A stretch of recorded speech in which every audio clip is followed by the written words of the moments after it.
नमस्कार, मैं हूं विनय मिश्रा। आप देख रहे हैं CW न्यूज। भारत में एक परंपरा के तौर पर मैला ढोने का काम सिर्फ निचली जातियों के लोग ही कई सदियों से करते आ रहे हैं। लेकिन सरकार ने साल 2013 में एक कानून लाया था जिसके तहत हाथ से मैला उठाने की प्रथा को प्रतिबंधित कर दिया गया था। लेकिन कानून बनाना इस प्रथा को पूरी तरह से खत्म करने को लेकर अब तक पूरी तरह से कारगर नहीं हो पाया है। सरकारी सर्वे के अनुसार अब भी हजारों की संख्या में लोग 2 वक्त की रोटी के लिए सबसे हीन समझा जाने वाला कार्य करने के लिए मजबूर हैं। अब भी लाखों लोग अछूतों की जिंदगी जीने के लिए मजबूर हैं। अब भी लोगों की धारणा और मानसिकता में कोई खास बदलाव नहीं आया है और ऐसा दिखाई भी दे रहा है, क्योंकि जो लोग अभी भी हाथ से मैला उठाने का काम करते हैं उनमें से लगभग 97% दलित और पिछड़े समुदाय से आते हैं।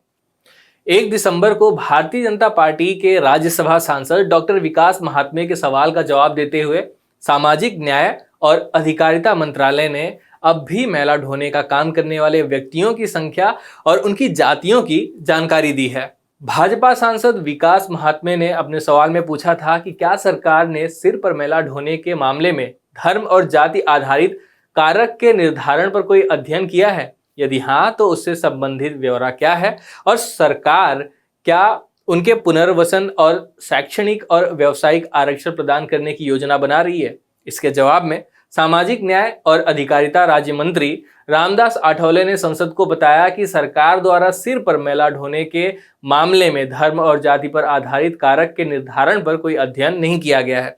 साथ ही उन्होंने बताया कि मैनुअल स्कैवेंजिंग यानी जो हाथों से सफाई का काम करते हैं उनकी पहचान करने के लिए MS अधिनियम 2013 के प्रावधानों के अनुसार सर्वे किए गए हैं।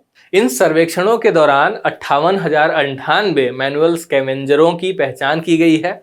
राज्य मंत्री आठवले ने अपने जवाब में यह भी कहा कि पहचानशुदा मैनुअल स्कैवेंजिंग द्वारा उपलब्ध कराई गई सूचना के अनुसार 43,797 मैनुअल स्कैवेंजरों के जाति से संबंधित आंकड़े उपलब्ध हैं। मैनुअल स्कैवेंजिंग का काम करने वाले 42,594 लोग अनुसूचित जातियों से आते हैं। वहीं 421 लोग ऐसे हैं जो अनुसूचित जातियों से ताल्लुक रखते हैं और 431 लोग ऐसे हैं जो अन्य पिछड़े वर्ग से हैं। वहीं 351 लोग ऐसे हैं जो अन्य जाति से ताल्लुक रखते हैं, यानी SC ST और इनके अलावा अन्य जातियों से। इसके अलावा मंत्रालय की ओर से यह भी कहा गया है कि ऐसे लोगों के लिए पुनर्वास के लिए शैक्षणिक तथा व्यावसायिक आरक्षण उपलब्ध कराने का सरकार का कोई भी प्रस्ताव नहीं है।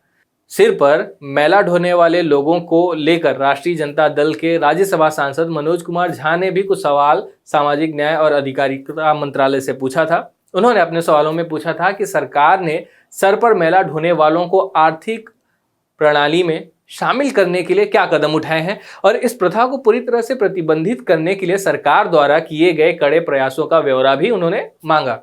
इस सवाल के जवाब में सरकार ने बताया कि सरकार मैनुअल स्कैवेंजरों के पुनर्वास के लिए स्वरोजगार की केंद्रीय सेक्टर स्कीम कार्यान्वित कर रही है। इस स्कीम के तहत पहचानशुदा मैनुअल स्कैवेंजरों को पुनर्वास के लिए सहायता के रूप में परिवार में एक पहचानशुदा मैनुअल स्कैवेंजर को 40,000 रुपए की एक बारगी नकद सहायता दी गई और मैनुअल स्कैवेंजरों और उनके आश्रितों को भी 2 साल तक कौशल विकास प्रशिक्षण भी दिया जाता है और इस दौरान यानी प्रशिक्षण के दौरान 3,000 रुपए हर महीने की दर से वजीफा भी दिया जाता है।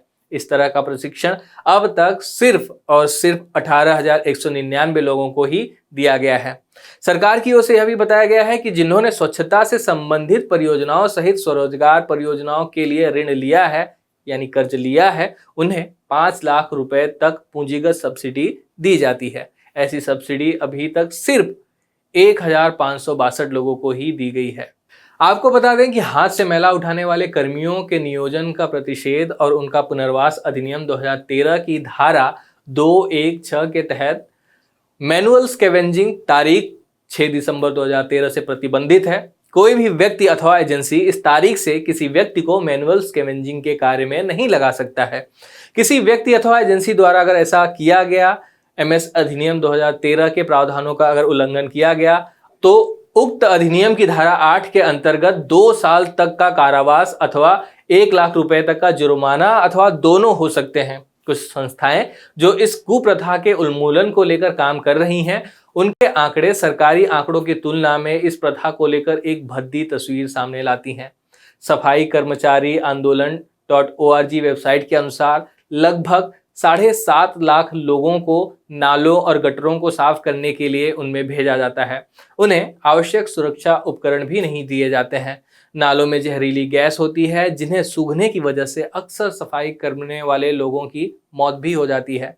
संस्था के अनुसार अभी तक ऐसी 1760 मौतें हो चुकी हैं। हम उम्मीद करते हैं कि सरकार मौजूदा प्रावधानों से इतर और भी कुछ ऐसे ठोस कदम उठाएगी जिससे सिर पर मैला ढोने का काम करने वाले मजबूर लोग सम्मान से जिंदगी व्यतीत कर सकें। हम मंगल पर जाने के लिए प्रयत्नशील तो हैं। सरकार को ऐसे उपकरणों को भी बढ़ावा देना चाहिए जिससे लोगों को मैन्युअली गटर में उतरकर अपनी जान जोखिम में न डालनी पड़े, क्योंकि हर इंसान को सम्मान से जीवन जीने का पूरा अधिकार है। वीडियो यहीं समाप्त होता है। धन्यवाद।